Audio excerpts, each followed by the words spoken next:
কর্মকর্তা কর্মচারী সবাই মিলে একত্রতা পোষণ করছি।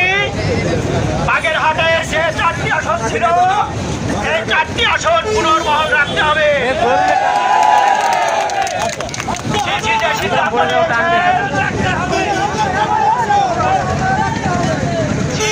সিদ্ধান্ত নিয়েছে, এই সিদ্ধান্ত আমরা মানি না।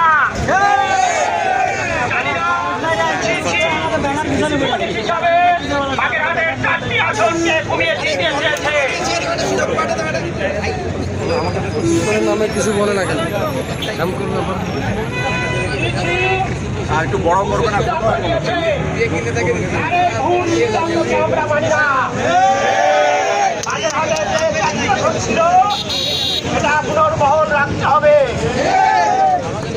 খানজাহান আলীর এই দেশ, এই বাগেরহাট, এখানে অনেক ঐতিহ্য আছে। সুন্দরবন, খানজাহান আলী মাজার, মোংলা বন্দর, এগুলোকে নিয়ে যে 4টি আসন ছিল, এই 4টি আসন ফিরিয়ে দিতে হবে। আমরা পরিবারের পক্ষ থেকে জোর দাবি জানাই, কেন এই 4টি আসনকে ফিরিয়ে দেয়। এই 4টি আসন ফিরিয়ে দেওয়ার সিদ্ধান্ত না নিচ্ছেন, আমরা সর্বদলীয় ঐক্যজোটের সাথে পরিবার একত্রতা ঘোষণা করি।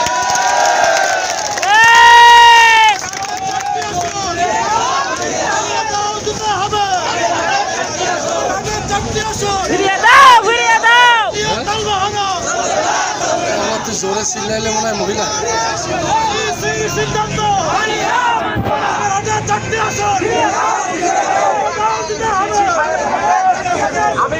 আমরা পরিবারের পক্ষ থেকে অনুরোধ করছি, আপনি আপনার সিদ্ধান্তকে ফিরিয়ে নেন। যদি আপনার সিদ্ধান্ত ফিরিয়ে না নেন, বাগেরহাট দলীয় জোটের সাথে আমরাও একত্রতা পোষণ করছি। এখন পরিবারের স্যার জনাব মুস্তাফিজুর রহমান তার পাশের সাথে কথা বলছি।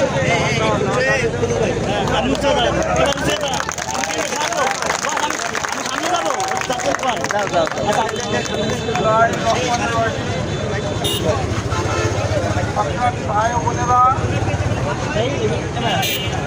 সবাই অবগত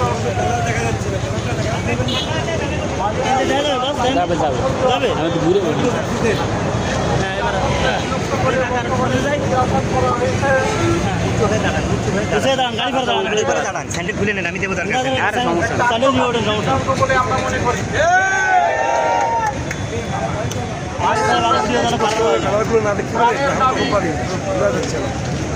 সংসদীয় 4টি আসন বহাল রাখুন।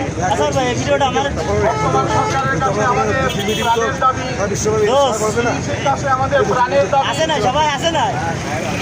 এটা আমাদের কোনো দলীয় অবদান নয়, সামগ্রিকভাবে সারা বাগেরহাটবাসীর দাবি।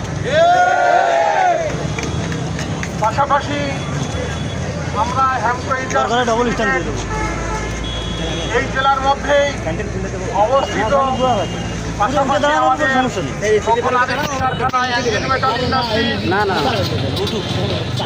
আমরা আমাদের ম্যানেজমেন্টের থেকে এই সিদ্ধান্ত জানাই যে কি কোন না কারণ আমি খালি আমার দৌড়ে দাঁড়াবো সাথে হেমকো পরিবার একাত্মতা ঘোষণা করছে।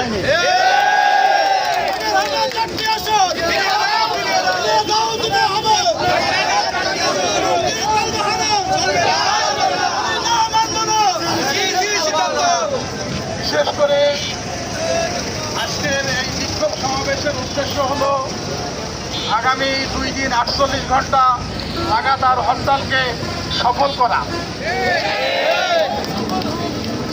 আমরা গতদিনও আমাদের ফ্যাক্টরি কার্যক্রম বন্ধ রেখেছিলাম, আগামী 2 দিনও আমাদের ফ্যাক্টরি কার্যক্রম সম্পূর্ণভাবে বন্ধ থাকবে।